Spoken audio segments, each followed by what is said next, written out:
We're going to take some time now to talk about the trace minerals. So we've covered the major minerals.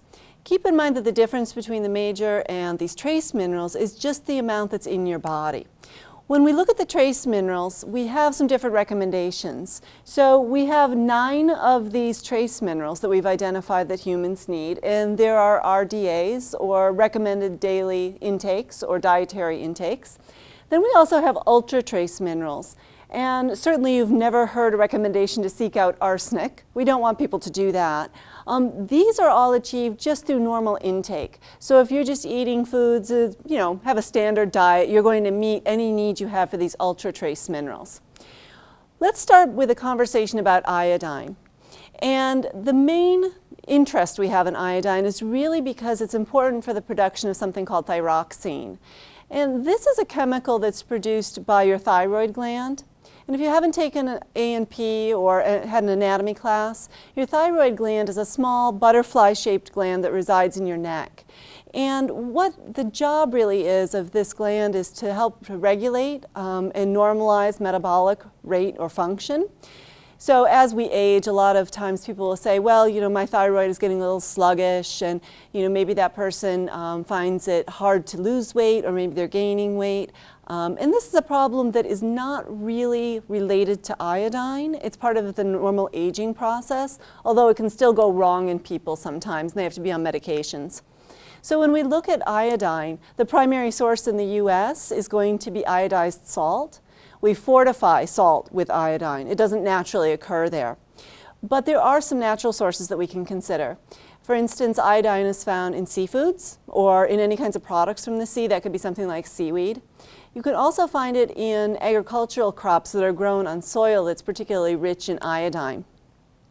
In the US, you can imagine, because we eat a lot of salt, we have a very high sodium diet on average, there aren't a lot of problems in modern day America with iodine. That's not really been the case when we look back historically, which is why we fortify salt now. If you think about the US, we have the 2 oceans, and then right down the center in the Midwest, that was actually historically known as the goiter belt. And that was an area where we saw a lot of deficiency. So we want to take a little bit of time and look at some of the deficiency diseases that we see related to iodine. These occur in adults, but also in children, and it's a result of deficiency during pregnancy. So let's look at that pregnancy part of it first. So you see cretinism or cretinism, you could pronounce it either way. This is a result of a woman being deficient during pregnancy. And the real consequence is mental retardation. You can also see some physical deformity, especially in the face. The structure of the face is a little bit different. Worldwide, iodine deficiency during pregnancy is the #1 reason for preventable mental retardation. If we look at a place like Afghanistan, for instance, a lot of people suggest that overall in that population, there's a reduction of 15 IQ points based on insufficient iodine for women when they're pregnant. So it has just disastrous consequences for individuals, but also for an entire population when we think about ability to learn, when we think about productivity and growth potential. Now, when someone is deficient as an adult and she isn't pregnant, it can also occur in men, we can see the development of something called a goiter. And it might be a little hard to see in this picture. It's also the picture in your textbook. You can see this large mass right here under the chin, in the throat. And this is an enlargement of the thyroid gland. Because basically what's happening is the thyroid says, I'm going to get larger and larger to capture any of this iodine that's passing my way. It's not very effective, and still, this gland gets larger. If we give someone that has a goiter some iodine, you can see sometimes a slight reduction in the size of the gland, but it's never going to go back to its previous status. The places right now in the world where we're seeing goiter development tend to be in Asia, particularly India and Pakistan. So there's, some interest in finding different public health ways to kind of remedy this situation. In the US, we do have some concerns about thyroid health related to iodine. And if you look at my slide here, I have a picture of the power plant in Springfield. Maybe you recognize this if you're a Simpsons fan. And the reason I have this picture on here is that if there is radioactive material in the environment, one of the problems is that that radioactive material wants to go and reside in the thyroid, and it causes extremely high rates of thyroid cancer. Now, in Japan, they were very, very careful about providing this potassium iodide to citizens to help prevent thyroid cancer as a result of this radioactive emission. This wasn't the case back in Chernobyl, which occurred in the 1980s. The government denied that there had been nuclear release, and the number of cases we see of thyroid cancer there are astronomical. So you have to provide this potassium iodide at the exact right time. Otherwise, it's not going to be very effective. But that's kind of a therapeutic use of iodine that maybe you weren't familiar with. Let's turn our attention now to iron. And iron is a trace mineral of great importance, especially to women of childbearing age. And worldwide, we see it being a problem for public health as well. Looking at the food sources, I really invite you to put these into two different groups. So you can find iron in animal products, so in meat, and then you can also find it in plant products, which would be beans and greens and things like this. That's going to become really important for us in understanding absorption rates, because there's a different mechanism for absorption when it's iron from flesh or meat products or from plant products. If you think about the different functions of iron, you might be a little bit familiar with anemia, which is a result of deficiency. But some of the characteristic symptoms we see in that anemic state tell us about what it does in our body. So if you think about how people feel when they're anemic, they often feel short of breath. One of the things that iron does for us, it's in this hemoglobin complex on red blood cells. It enables us to carry oxygen around the body. You'll also see it being very important in myoglobin, which is in muscle cells. And it allows those muscles to stay very oxygenated. And those are two very critical roles. It's also needed by some enzymes, and then in different kinds of structures. So new cells, amino acids or proteins, also in hormones and neurotransmitters.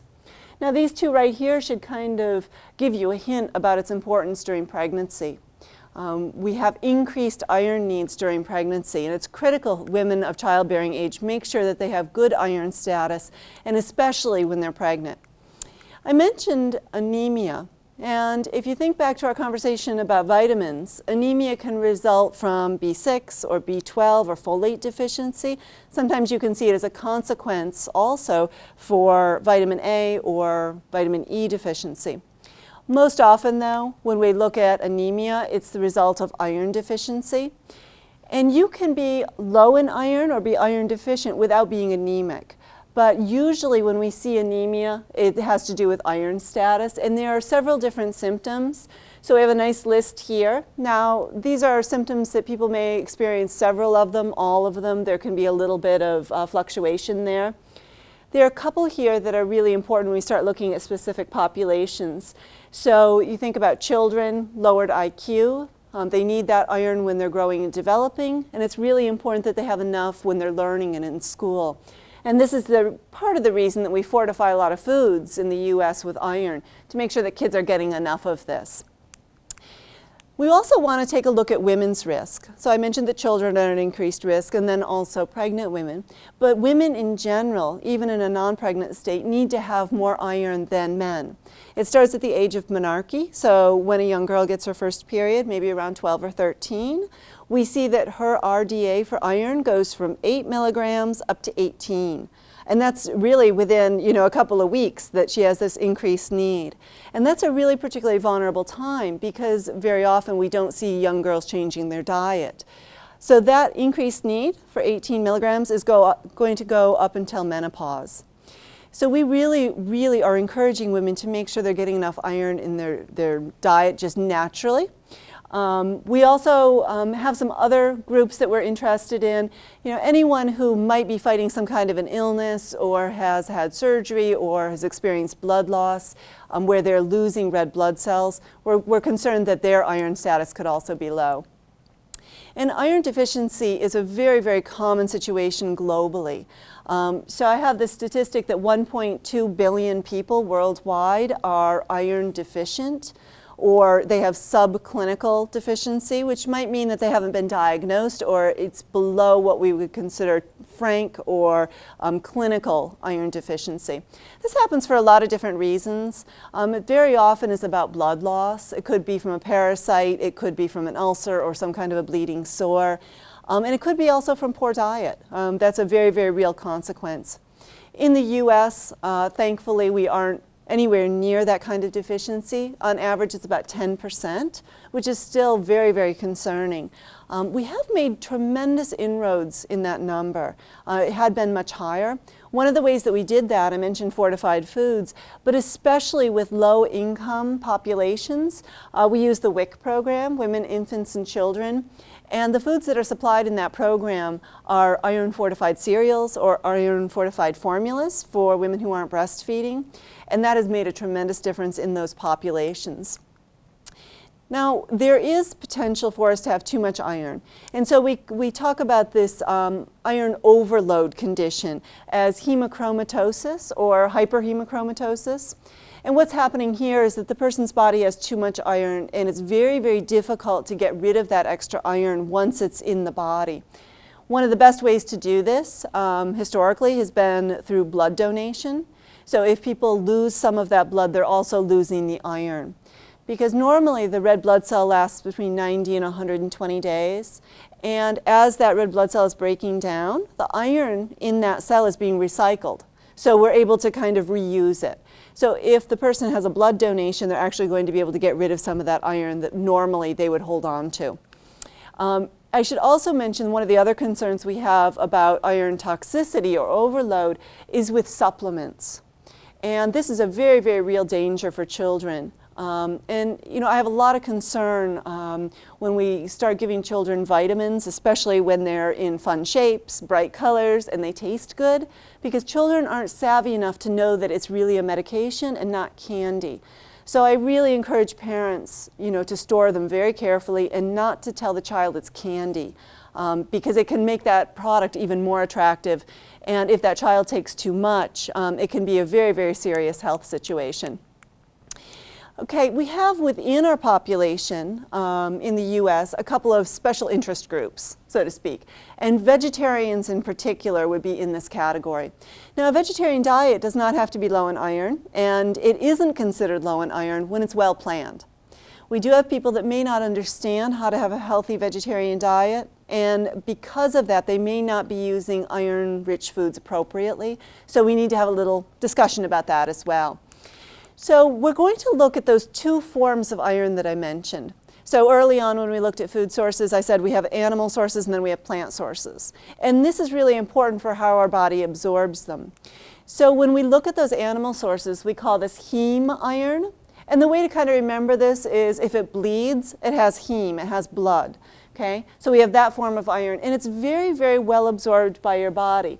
Now the book uses this percentage of 23%. Now that can be a little bit misleading perhaps, because your body has this wonderful homeostatic mechanism that if you are low in iron, you will absorb more of it. If you have sufficient iron status, you'll absorb less.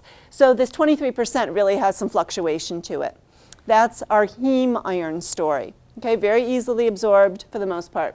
Then we have non-heme. So these are things that don't bleed.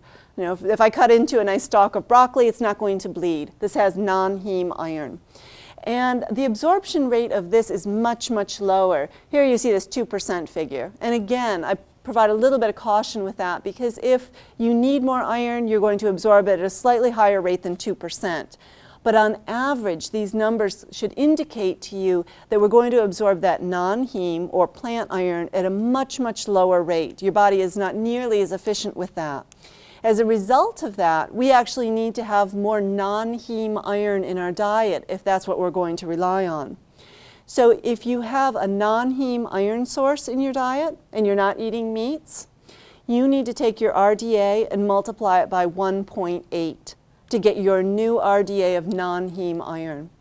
And many vegetarians aren't aware of this. So if they read a food label and maybe it's a can of beans and it says one serving has 10 milligrams of iron, your body is not going to absorb all of that. So you have to be very cautious in planning your diet to make sure that you're actually meeting this vegetarian RDA.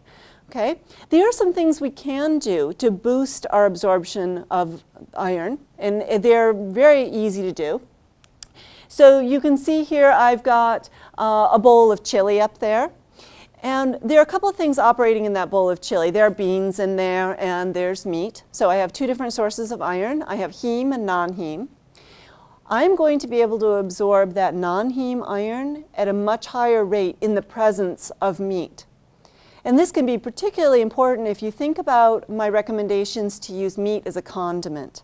Not only is that a smart move for your heart and the planet and your overall health, but also for your ability to absorb iron.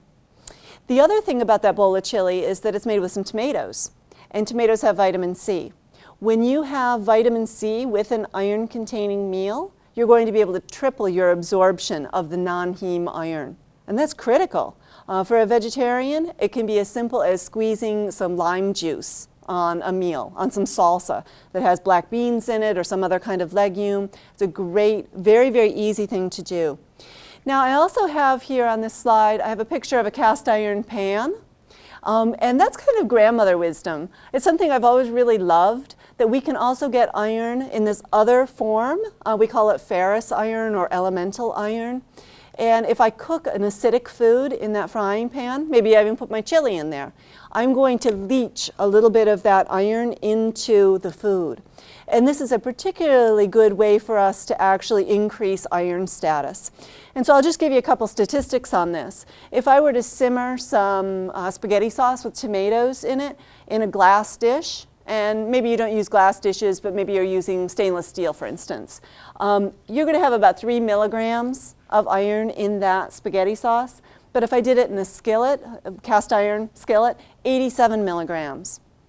Now, we don't have to worry about poisoning ourselves with iron or having iron overload using a skillet pan like this. It's going to be absorbed according to your need, so it'll be just fine. And you wouldn't really even have to have an acidic dish in there. If you use one of these cast iron skillets or some kind of a cooktop, you could have pancakes in there, you could have anything else, fry a piece of fish in it, you're still going to get some of that iron. So I recommend to a lot of people who have teenage girls that this is a great way to actually increase their iron and decrease their risk of deficiency.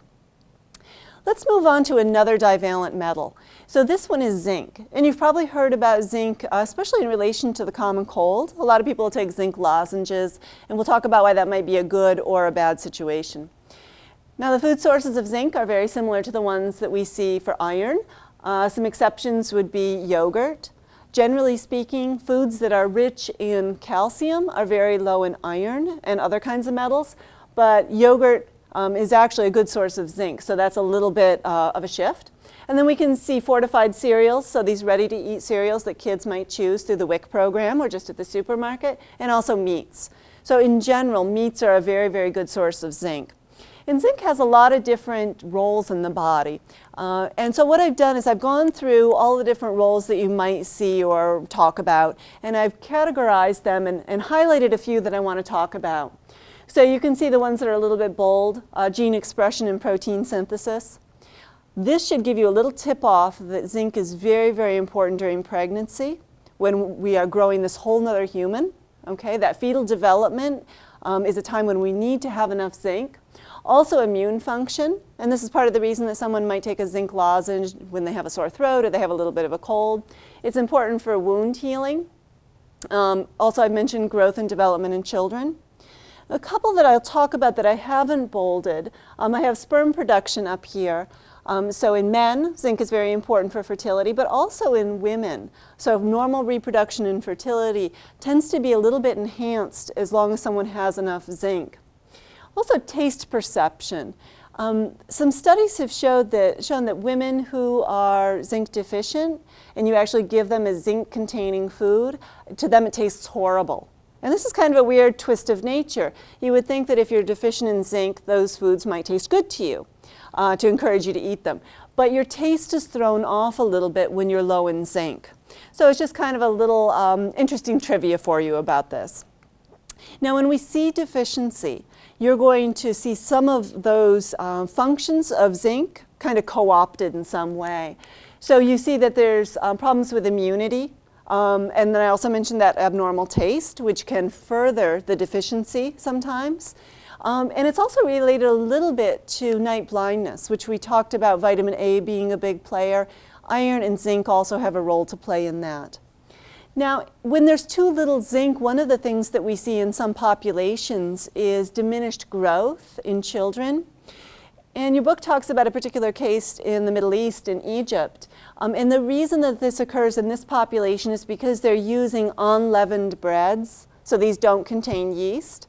Yeast normally, through its metabolism of different kinds of products, is going to break down phytates. Really the problem with the phytates is that they bind this zinc, and we're not going to be able to absorb it. So that can be a problem in certain populations, especially if that population doesn't have a whole lot of meat products or is low in some whole grains and legumes and things like that. As a result of those deficiencies in the Middle East, you can look at this picture here. I have a young boy, and he looks like he's probably about 8 or 10, but I think he's actually 16 or 17. And so you see that he's much shorter for his age. And then also if you looked at his sexual maturation and development, he's not going to look like your typical 16 or 17-year-old boy. So we see that there's going to be alterations in normal physical growth, but in particular in sexual maturation when there's zinc deficiency. You can also have some problems with the normal immune function. Infections can be worsened, and again, that has to do with your immune response. And sometimes zinc can also disturb or disrupt thyroid function. And this is independent of iodine. So sometimes you see these minerals working in concert, so they have this synergistic relationship, and sometimes they're going to work independently. And this is one of those independent cases where the zinc can actually cause some abnormalities in the functioning of your thyroid. Now we have a couple of risk groups that I'm just going to highlight. And I talked about people with certain kinds of dietary practices related to unleavened breads and low proteins and things like this.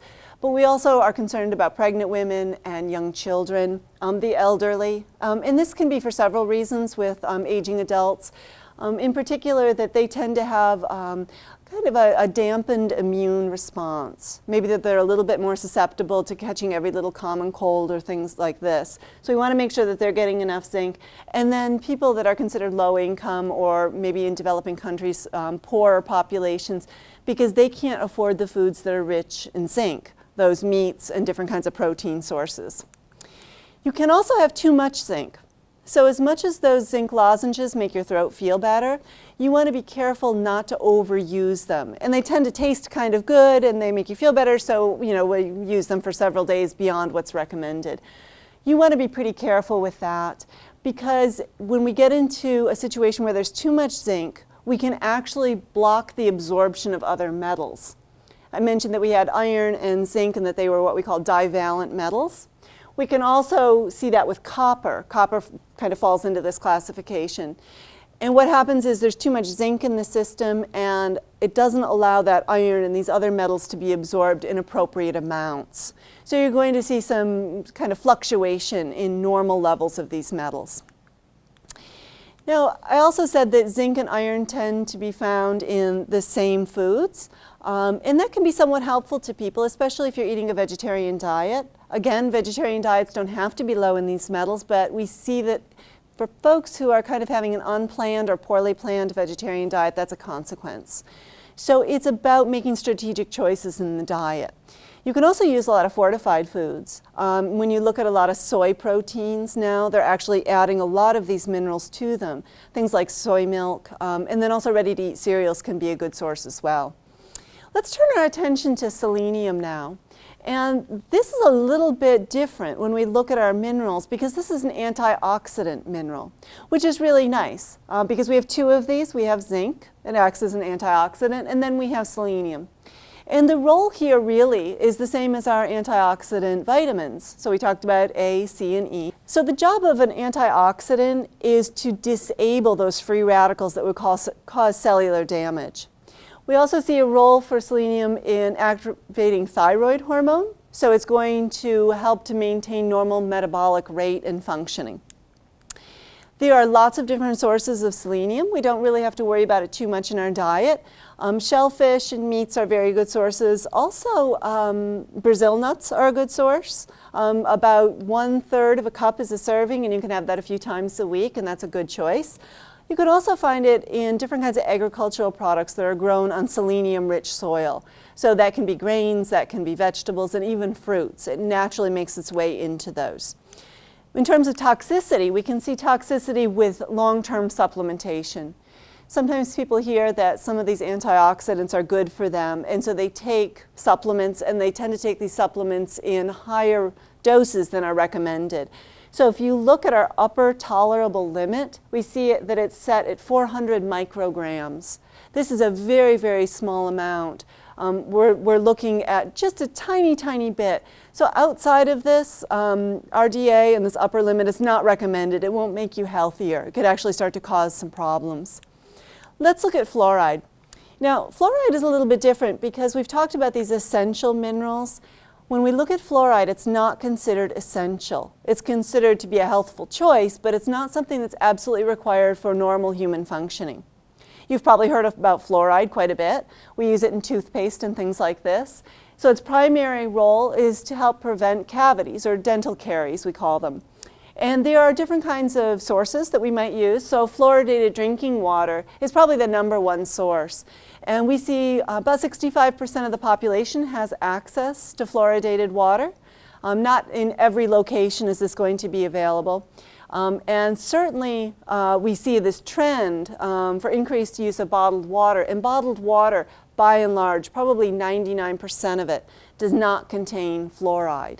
So for populations that are relying on bottled water, it might, especially when children are involved, it might be a little clue to us that we need to seek out another source. You can also use fluoride tablets, and these are prescribed by the physician, by pediatrician, and they're usually administered up until the age of about 5 with children. Toothpaste also contains fluoride, and if children are first learning to brush their teeth, they're not very good at spitting, so they actually swallow some of that, so that can be another place that they're getting some of the fluoride. It does naturally occur in the food supply, but in very, very tiny amounts. It's in different kinds of ocean products, so seafood and seaweed and things like this. If we look at deficiency with this, what we're really seeing is that an increased risk of dental cavities. So, you know, again, it's going to be widespread in the population. There are other kinds of practices that are going to reduce risk of poor dental health just as much. So brushing teeth and things like this, good oral hygiene. Fluoridation, I just want to have a quick note about that, because there's a lot of controversy about whether or not communities should fluoridate their water. And even when they fluoridate their water, sometimes people will choose to drink bottled water or spring water because they're nervous about that chemical being in the water supply. It's a very, very practical and safe choice for communities, and it's cost effective. If you consider that for low-income populations and many, many populations that aren't considered at poverty level in the U.S., they don't have access to good dental care. The average low-income child doesn't visit a dentist until they're 12 years old. So from a public health perspective, we really, really want to provide fluoride in this way. And there's absolutely no evidence linking fluoride at this level of supplementation in the water with cancer. Now, if someone was taking, huge fluoride supplements, that might cause problems and adverse health effects. But in terms of fluoridated water, it's a very, very good choice. With toxicity, we do see some results that are particularly sad in a way. And so one of the things that we see, you can look at this picture here, we see a child, there's some kind of brown spots on the teeth. This is an indication of toxicity. This is something called fluorosis. And what's happened here is that maybe this child has been given fluoride tablets from the pediatrician, or has had a lot of toothpaste exposure, and maybe has access to fluoridated water. For most folks that are experiencing a little bit of toxicity, it doesn't get to this point. Instead, they might have a few characteristic white spots on their teeth. And this is quite common, really, and very, very harmless. It doesn't really affect the health of the tooth. It's just more the appearance of it. We're going to talk a little bit about chromium. And you've probably never heard of chromium. Maybe you've heard of chrome if you really like your car, or you have an old car that you're restoring. Chromium is really important when we start looking at the way that our body handles insulin and glucose. It's widespread in the diet, so we don't have to worry too much about seeking it out. It's in naturally, whole foods. It naturally occurs. So it's in meat products and whole grains, nuts, cheeses. So if you're eating a fairly well-rounded diet and not all completely processed foods, you shouldn't have any problem with it. Where we do see a potential problem is with folks who are relying on a lot of simple carbohydrates and highly refined grains and not very many whole foods. They may be lower in chromium. As I said, the function here really is that it's going to help us to regulate and handle glucose and insulin. It makes that insulin action a little bit more efficient. When people are low in chromium, though, you can see kind of a shift in diabetic conditions, so it might be a little bit worse. But unfortunately, so supplements for someone who's low in chromium are going to be helpful to restore their normal balance. But beyond that, chromium supplements aren't going to cure diabetes and they aren't going to reverse the condition in any way. So you only really need as much as you need. And unfortunately, Harvard has done a lot of studies in this area and found it to be really ineffective in terms of supplementation beyond normal RDA levels. And one of the other concerns I have in particular about chromium, sometimes bodybuilders will be using this. They've heard that it might reduce body fat or increase lean muscle mass, and that's not true. There are concerns with supplement use and toxicity, so people need to be very, very careful with that. So when I mention toxicity, we're more often going to see toxic situations resulting from industrial processes or industrial exposures because chromium is a carcinogen. One of the things that I'll just note here is that with supplements, sometimes you can see dermatitis and different kinds of acne and just really poor skin health. This is kind of an indicator that for an athlete who has this physical presentation that they may be taking chromium supplements beyond their RDA. But we also see these kinds of problems in athletes who are taking anabolic steroids and other kinds of substances to increase performance or increase muscle mass. So just a couple of cautions there for folks who are bodybuilders. So those are our trace minerals.